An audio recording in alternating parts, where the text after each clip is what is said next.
Welcome to Belhaven University Lectures. What you are about to hear is a podcast based on course material selected by the course developer. It was generated by Google Notebook LM, a generative AI. Please contact your instructor if you have any questions related to the content. Okay, let's get started. Today, we're really going to dig into some key areas of individual income taxes. Exactly. We'll be focusing on deductions and losses, and also depreciation, cost recovery, amortization, and depletion. Quite a bit to cover. It is. We'll start with some, let's say, foundational ideas and ethical points for tax preparers, drawing on some basic principles. Good place to start. And then we'll get into the specific rules, for business expenses, losses, and how you recover the cost of assets over time. Sounds like a plan. Okay. Let's get started. So before we dive into the real nitty-gritty of the tax code, it's maybe helpful to think about the bigger picture. Okay. I mean, tax law can seem super technical, right? Yeah. But it often connects back to basic ideas of fairness, honesty, stewardship. Stewardship, yeah, like managing resources responsibly. You can sort of see that reflected in the idea that the tax system aims for everyone to contribute fairly to public services. Precisely. And that leads us right into thinking about the people who help prepare taxes. Tax preparers, right. They have a pretty significant ethical responsibility, don't they? They really do. It's all about acting with integrity, sticking to the tax laws. It's not just about filling out forms correctly. No, it's more fundamental. It's ensuring financial information is represented accurately. That kind of underpins the whole system, making sure it works. Absolutely.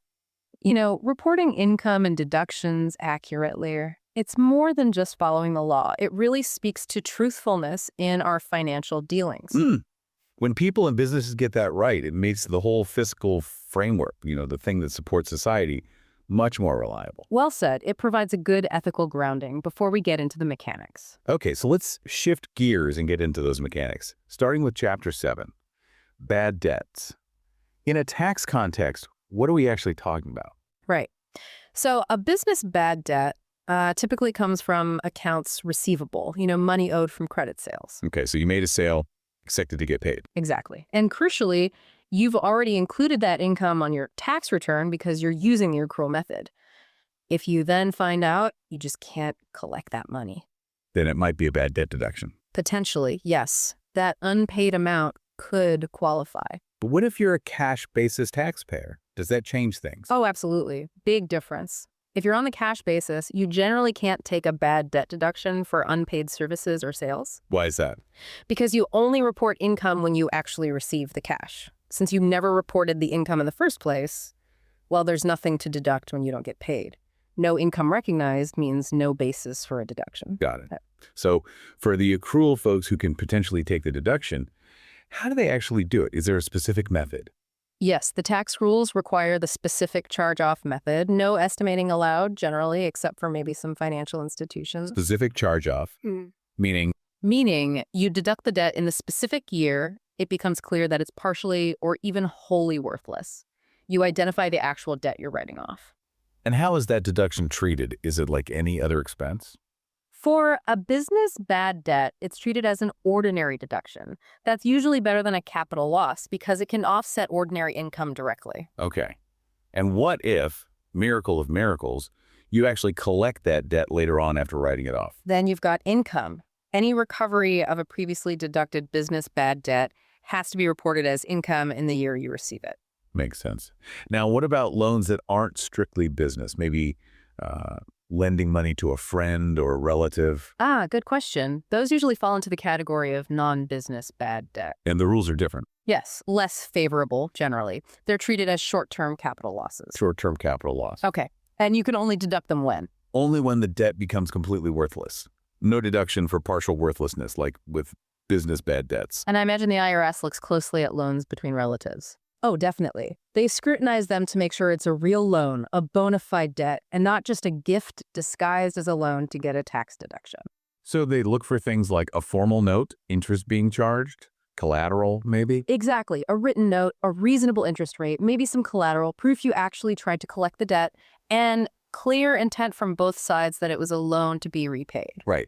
The example in the material about Martha lending money to her friend Janice for Janice's business venture, That illustrates this. It does, because it was Janice's business, not Martha's. For Martha, it's a non-business loan. And since Janice paid some back, Martha's loss is limited to the principal she didn't recover.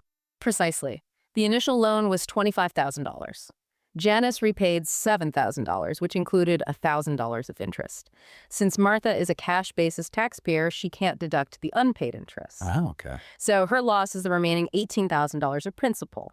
And because it's a non-business bad debt, it's treated as a short-term capital loss for Martha. Which is subject to the capital loss limitations, like the $3,000 annual limit against ordinary income. Correct. Okay, let's switch gears slightly. Worthless securities. Stocks, bonds. What happens when they become completely worthless? Well, you get a deduction, but it's treated as a loss from the sale or exchange of a capital asset. So a capital loss again. Yes. And importantly, the loss is treated as occurring on the last day of the tax year in which the security becomes worthless. That timing matters for determining if it's short-term or long-term, right? Exactly. Even if the company declares bankruptcy in, say, March, for tax purposes, you treat the stock as sold on December 31st. And again, subject to the capital loss limits, that $3,000 net capital loss deduction limit per year for individuals. That's the one. The example again uses Martha with her pharmaceutical stock. She held it for over a year, company went bankrupt. So for her, it's a long-term capital loss deemed to occur on December 31st, even though the bankruptcy happened in May. Got it. Now there's a special category mentioned. Section 1244 stock or small business stock. What's different about that? Section 1244.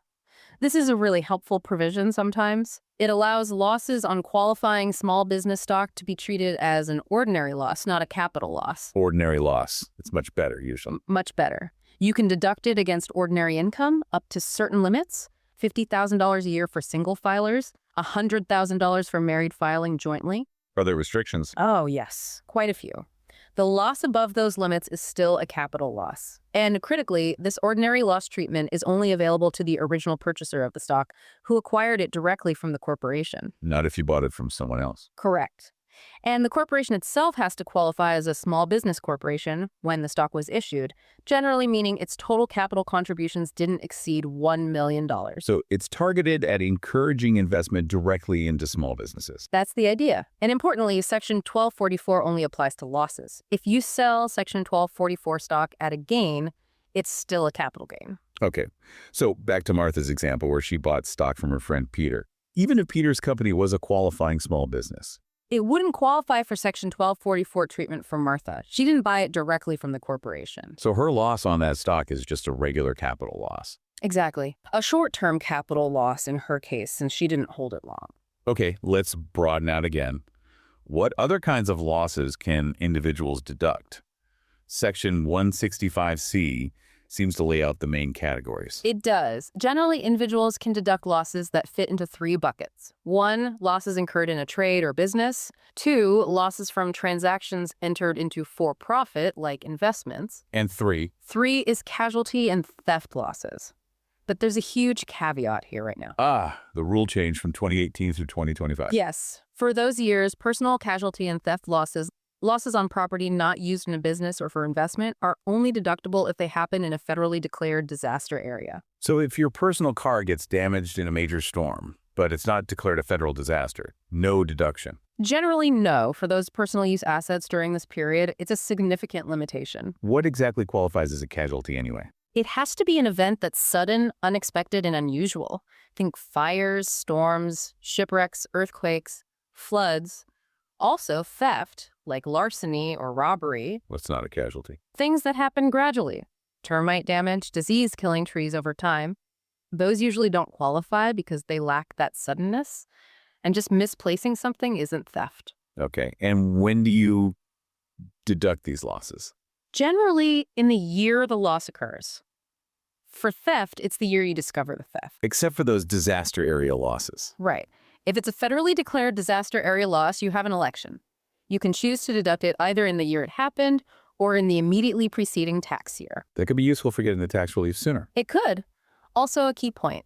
If you have a reasonable expectation of getting reimbursed, say from insurance, you can't deduct the loss until the claim is settled and you know how much you're not getting back. The example with Martha's hurricane damage fits this perfectly. It was a declared disaster area. Yes. So she can choose to deduct her uninsured loss of $7,000. That's the $32,000 damage minus the $25,000 insurance payout, either in the year of the hurricane or the year before. How do you actually measure the amount of the loss? It seems like it could be tricky. It depends. For business or rental property that's completely destroyed, the loss is your adjusted basis in the property. Okay. If it's only partially destroyed or for any personal use property loss, it's the lesser of two amounts, your adjusted basis, or the decrease in the property's fair market value because of the casualty. The lesser of basis or drop in value. And then for personal losses, there are more hurdles. Yes. First, you reduce the loss by any insurance reimbursement. Then you have to subtract $100 per event. Not per item, per event. Okay, $100 floor per event. And then, after all that, the total of all your personal casualty and theft losses for the year from federal disasters, remember, is only deductible to the extent it exceeds 10% of your adjusted gross income, your AGI. Wow. So $100 per event, then 10% of AGI. Those are significant limitations. You need a pretty major uninsured disaster loss to get much of a deduction. You really do for personal losses. Can a casualty ever result in a gain? Like if insurance pays out more than property's basis? Yes, that's possible. If the insurance proceeds exceed your adjusted basis, you'd have a casualty gain. And how do gains and losses net out? There are specific netting rules. Basically, you net your personal casualty gains against your personal casualty losses. If you have a net loss after considering the $100 floor and only including disaster losses, it's subject to that 10% AGI limit. If you end up with a net gain, it's treated as a capital gain. Complicated stuff. Okay, let's move to research and experimental expenditures. What kind of costs are we talking about here? These are costs for activities intended to discover information that would eliminate uncertainty concerning the development or improvement of a product, process, formula, invention, things like that.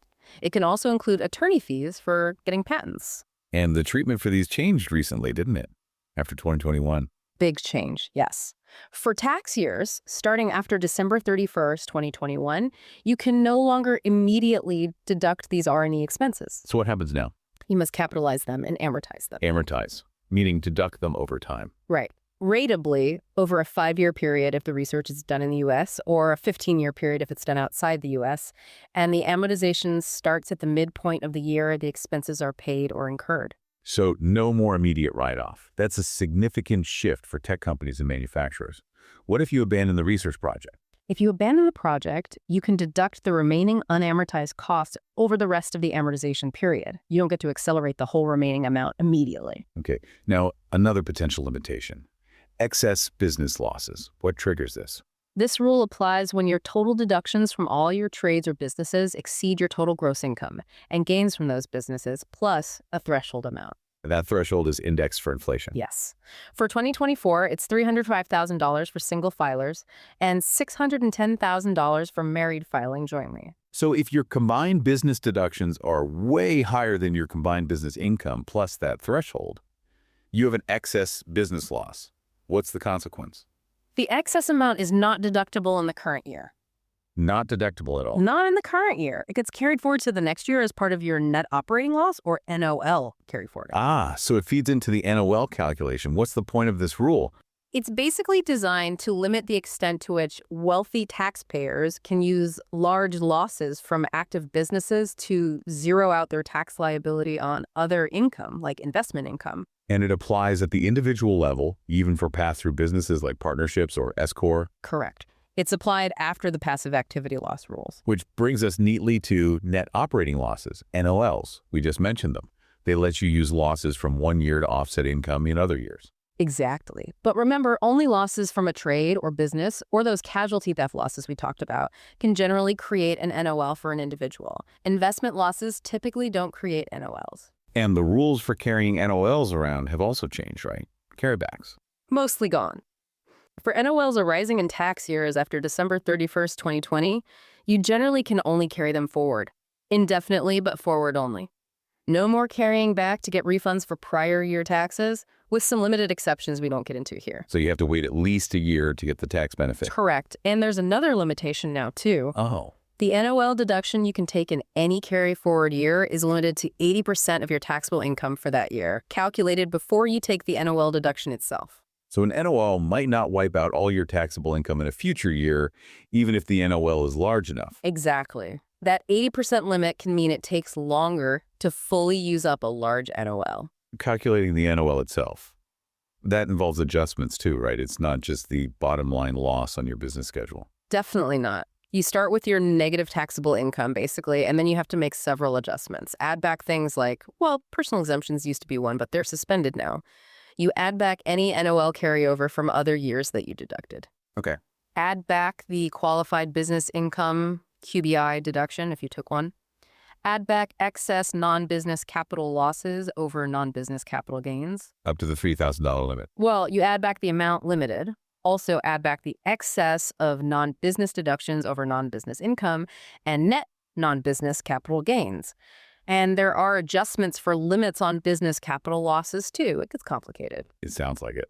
So thinking back to Martha again, her bookstore loss could potentially contribute to an NOL, but the actual amount carried forward would depend on all these calculations. Precisely. And her bad debt loss, short-term capital, and her worthless stock loss, long-term capital, play by different rules and interact with the NOL calculation through those capital loss and non-business deduction adjustments. It all feeds together. Okay, that's a lot on deductions and losses. Let's shift to Chapter 8, Recovering the Cost of Assets. Depreciation cost recovery.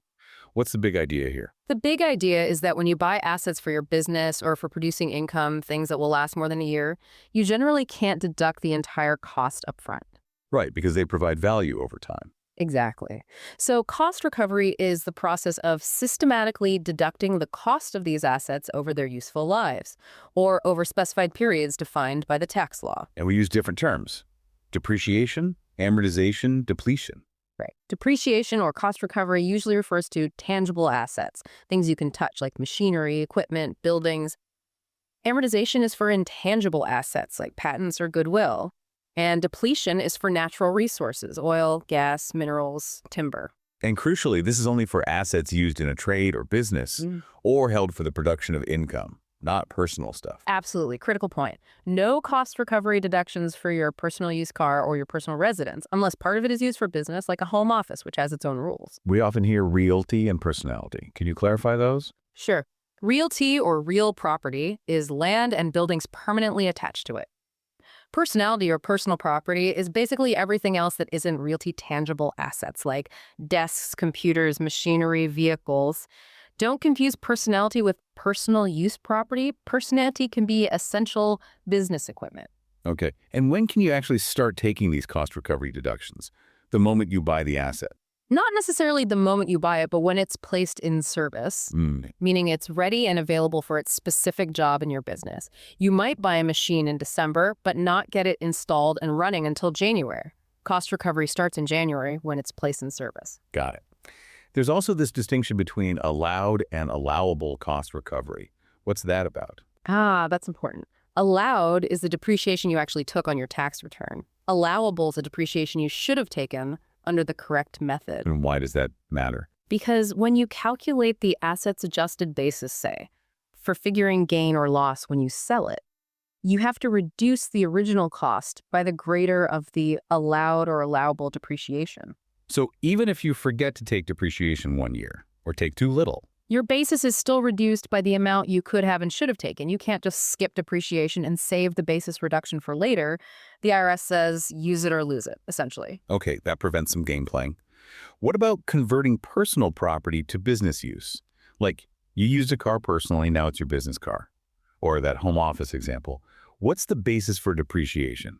Good question. When you convert personal use property to business or income-producing use, the basis for cost recovery and also for calculating any loss if you later sell it is the lower of two things. Lower of?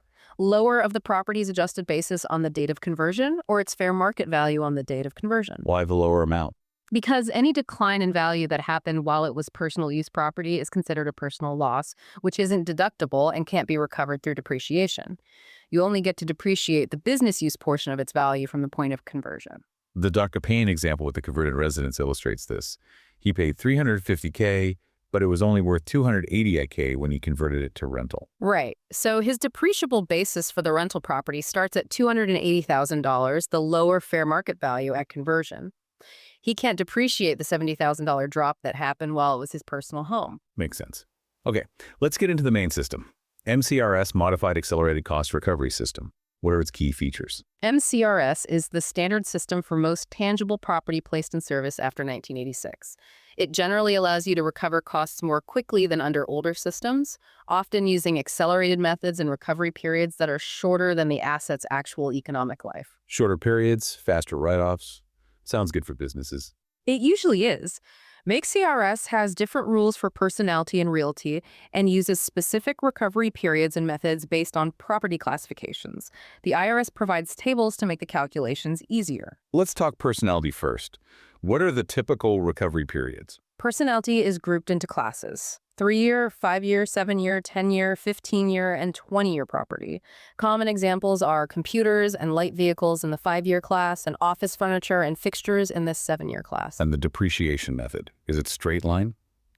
Not usually for the shorter-lived classes. For 3, 5, 7, and 10-year property, the default method is the 200% double declining balance method, switching to straight line when that yields a larger deduction. Double declining. That means bigger deductions up front. Yes, much larger deductions in the early years compared to straight line. For 15 and 20-year property, it's a slightly less accelerated 150% declining balance method, also switching to straight line. Okay, and then there are these conventions, half year and mid-quarter. What do they do?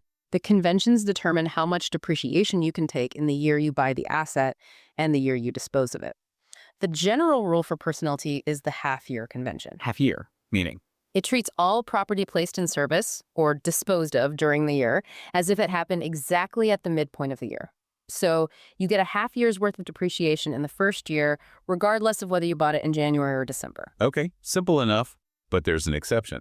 The mid-quarter convention. Yes, this is an anti-abuse rule. It applies if more than 40% of the total basis of all personality you place in service during the entire year is placed in service during the last 3 months, the fourth quarter. So if you do a lot of year-end purchasing. You might trigger the mid-quarter convention. If it applies, then all personality placed in service during the year is grouped by the quarter it was placed in service, and it's treated as placed in service at the midpoint of that quarter. How does that usually affect the first-year deduction compared to half-year? It generally reduces the first-year deduction if significant assets are bought late in the year. Assets bought in the first quarter get 10.5 months depreciation, second quarter 7.5 months, third quarter 4.5 months, and fourth quarter only 1.5 months. The Dr. Payne example showed this. Placing his dental equipment in service in October triggered mid-quarter. And significantly lowered his first-year depreciation compared to what the half-year convention would have allowed. It's something businesses need to watch out for with year-end asset purchases. What about improvements inside commercial buildings? Is there a special category? Qualified improvement property? Yes, QIP. This generally refers to interior improvements to a non-residential building after the building itself was first placed in service. Think interior renovations, but not elevators, escalators, or things that enlarge the building or affect the structural framework. And how is QIP treated under MakeCRS? It gets pretty favorable treatment now. It's generally classified as 15-year property, depreciated using the straight-line method and the half-year convention. And importantly, it's eligible for bonus depreciation, which we'll get to. Can you choose to use straight line for regular personality instead of the faster declining balance methods? Yes, you can elect straight-line depreciation over the regular amortization recovery period for any given class of property placed in service during the year. Why might someone do that? Maybe if they expect lower income now but higher income later and want to push deductions into future years. Or perhaps for simplifying calculations, the MRS tables are pretty straightforward. It's an election you make class by class, year by year. The applicable convention, half-year or mid-quarter, still applies. Okay. Now what about realty buildings? How does MAMRS handle those? Realty uses the straight-line method. No accelerated depreciation for buildings under MAMRS. Straight line over what period? It depends. For residential rental property apartment buildings, rented houses, the recovery period is 27.5 years. And for non-residential real property, offices, stores, warehouses. That's a longer period, 39 years. Still straight line for both, though. Is there a convention like half year for realty? Yes, realty uses the mid-month convention.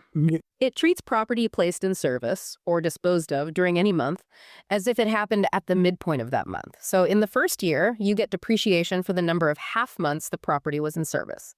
Placed in service in January gives you 11.5 months depreciation. December gives you 0.5 months. Got it. Now, MCRS also has these special rules, Section 179 expensing and bonus depreciation.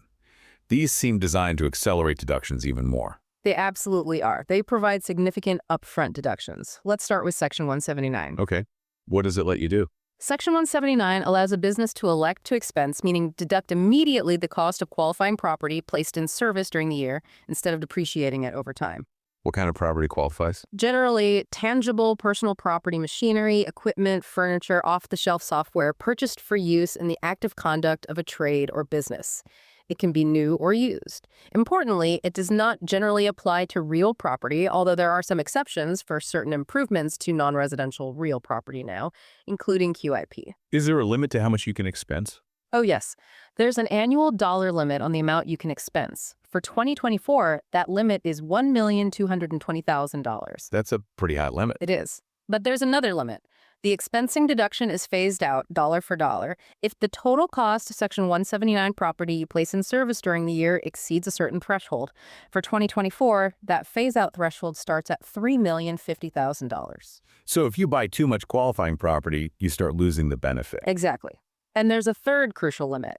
The Section 179 deduction cannot exceed the taxpayer's aggregate taxable income from the active conduct of all their trades or businesses for the year. Business income limitation. What if you're limited by that? Do you lose the deduction? No, thankfully. Any amount you can't deduct because of the business income limit can be carried forward indefinitely to future years, where it's subject to the same limits in those years. And the amount you expense under 179 reduces the basis for regular MCRS depreciation, right? Yes, and also for bonus depreciation, you apply Section 179 first. Okay, so what's bonus depreciation then? Also called additional first-year depreciation. Right. This is another way to get a large upfront deduction. It allows you to deduct a certain percentage of the basis of qualified property in the year it's placed in service. What's the percentage now? I know it's been changing. It is phasing down. For property placed in service in 2024, the bonus depreciation percentage is 60%. It was 80% in 2023 and 100% before that. It's scheduled to phase down further in future years unless Congress changes it. And what's qualified property for bonus? Is it the same as Section 179? It's broader in some ways. It generally includes most tangible personal property with a recovery period of 20 years or less under MCRS, certain computer software, water utility property, and qualified improvement property, QIP. Importantly, unlike Section 179 sometimes, bonus does apply to brand new buildings in some cases, although the standard building depreciation is straight line. Also, bonus applies to both new and used property acquired by purchase, which was a big change a few years ago. You have to take bonus depreciation. No, you can elect out of bonus depreciation. You make the election property class by property class for assets placed in service in a given year. If you don't elect out, bonus depreciation is automatic. So you take Section 179 first, then bonus depreciation on the remaining basis, and then regular MCRS on what's left after that. That's the order. Section 179 if elected, then bonus depreciation if not elected out, then regular MCRS depreciation on the remaining adjusted basis. Wow. Combining Section 179 and 60% bonus in 2024 could still allow a business to write off a huge chunk, maybe even all, of an asset's cost in the first year. Absolutely. It depends on the cost, the limits, and the business income. But yes, very significant first-year deductions are possible. The example with Kelly shows how she could combine them. Are there strategies around using these? Like, should you always take the maximum deduction? Not necessarily. You need to consider your current tax bracket versus what you expect in the future. If tax rates might go up, maybe you want to save some deductions for later years. Also, the Section 179 business income limit is a factor. Sometimes it makes sense to prioritize Section 179 on certain assets and maybe elect out a bonus on others. The Dr. Payne example touches on this too, how his choices might depend on his practice's income. Right. It requires some planning. Okay, let's talk about listed property. Cars, primarily. What's special about them? Listed property includes assets that lend themselves easily to both business and personal use. Passenger automobiles are the classic example. Also, any other property used for transportation or property generally used for entertainment, recreation, or amusement. What about computers? Were they listed property? They were, but not anymore. Computers and peripheral equipment placed in service after 2017 are no longer automatically listed property, which simplified things quite a bit. So for cars and other listed property, what are the rules? The key is the percentage of business use. If the property is used more than 50% in a qualified business use, we call that predominantly business use, then you can generally use the regular MCRS rules, including Section 179 and bonus depreciation. But there are still limits. especially for cars. Yes, even with predominant business use, there are annual dollar limits on the depreciation, including Section 179 and bonus you can claim for passenger automobiles. These are often called the luxury auto limits, even though they affect many non-luxury cars now. For a car acquired in 2024, the first-year limit, including bonus, is $20,400. The limits are lower for subsequent years. Okay, what about SUVs? These sometimes have different rules. Right. There's an exception for heavy SUVs, those with a gross vehicle weight rating over 6,000 pounds. They aren't subject to the luxury auto depreciation caps. However, for Section 179 expensing specifically, there's a separate limit for these heavy SUVs. For 2024, you can only expense up to $30,500 of the cost under Section 179. Bonus depreciation isn't kept for them, though. Interesting loophole, or feature, depending on how you look at it. What if the business use is 50% or less? If it's not predominantly used for business, 50% or less, then things get much stricter. You cannot use Section 179 or bonus depreciation, and you must use the straight-line method under the alternative depreciation system, ADS, typically over a 5-year recovery period for cars. So much slower depreciation. What if you start out using it more than 50% for business, but then your business use drops? That triggers depreciation recapture. You have to look back at the depreciation you claimed using the faster MSERS methods, including any 179 or bonus, and compare it to what you would have claimed using the slower ADS straight-line method. The excess depreciation you claimed in prior years gets added back to your income in the year the business use drops to 50% or below. Ouch. So maintaining that business use percentage is critical. Absolutely. And related to that, the record-keeping requirements for listed property are extremely strict. You need contemporaneous logs or similar records detailing the amount of use, the dates, the business purpose. Guesses aren't good enough. Section 274 demands adequate substantiation. Good reminder. What about leased cars? Are there rules to prevent getting around the limits by leasing instead of buying? Yes. If you lease a passenger auto used for business, you still deduct the business portion of your lease payments. But to somewhat equalize treatment with purchased cars subject to the depreciation limits, lessees might have to include an extra amount in their gross income each year. This is called the lease inclusion amount, and it's based on the car's fair market value when the lease begins, determined from IRS tables. So leasing doesn't automatically avoid the luxury car limitations. Okay. You mentioned the alternative depreciation system, ADS, for listed property with low business use. When else is ADS used? ADS is required in a few other specific situations. It's used for calculating depreciation for the alternative minimum tax, AMT, although the method might be slightly different there, 150% declining balance for personality for AMT. It's also required for tangible property used predominantly outside the U.S., for tax-exempt use property, and for property financed with tax-exempt bonds. Good. And importantly, certain businesses, particularly in real estate, can elect out-of-the-business interest expense limitation rules under Section 163J.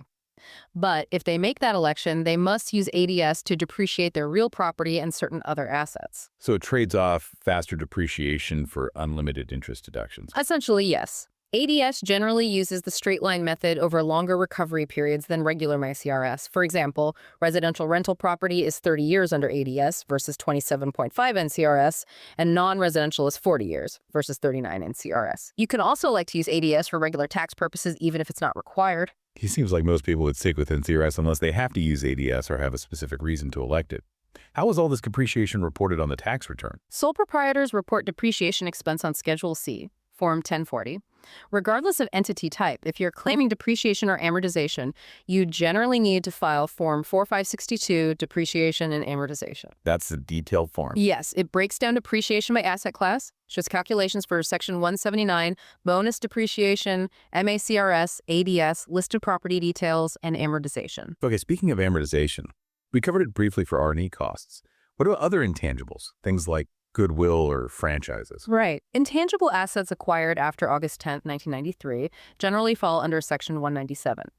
If you acquire these intangibles as part of buying a business, things like goodwill, going concern value, customer list, patents, copyrights, franchises acquired in that transaction, you amortize their cost ratably over a fixed 15-year period. 15 years straight line. regardless of the intangible's actual life. Correct. Starts in the month you acquire the intangible.